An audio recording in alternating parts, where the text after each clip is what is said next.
महाराष्ट्रामध्ये बहुतेक सणांना पुरणपोळी सोबत खाल्ली जाणारी कटाची आमटी किंवा येळवणीची आमटी आज आपण बनवतोय। त्यासाठी 2 वाटी चणा डाळ स्वच्छ धुवून 2 तासांसाठी भिजवली।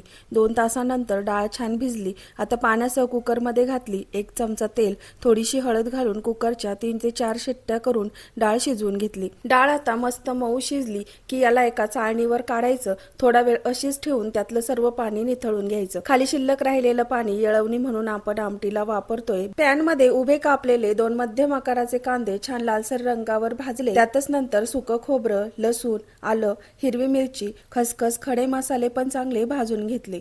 थंड झाल्यानंतर हे सर्व मिक्सर जार मध्ये घातलं। यात थोडी शिजवलेली चणा डाळ, कोथिंबीर घालून बारीक असं वाटण करून घ्यायचं। आमटीच्या फोडणीसाठी गरम तेलामध्ये जिरे छान फुलल्यानंतर तमालपत्र, कढीपत्ता आणि ठेचलेलं लसूण खोबरं घालून परतलं। नंतर तयार वाटण घालून कच्चेपणा जाईपर्यंत मस्त परतून घेतलं। यात आता गरम मसाला, लाल मिरची पावडर, धना पावडर, हळद घालून छान तेल सुटेपर्यंत वाटणासोबत परतून घ्यायचंय। आता डाळ शिजवलेलं पाणी आणि आमटी घट्ट पातळ जशी हवी तेवढं अजून पाणी घालून चांगलं मिक्स केलं। मीठ घालून आमटीला मंद गॅसवर 10 ते 12 मिनिट उकळी काढली। कट उकळला, तरी आली, कोथिंबीर घातली, झणझणीत तरीदार कटाची आमटी तयार आहे।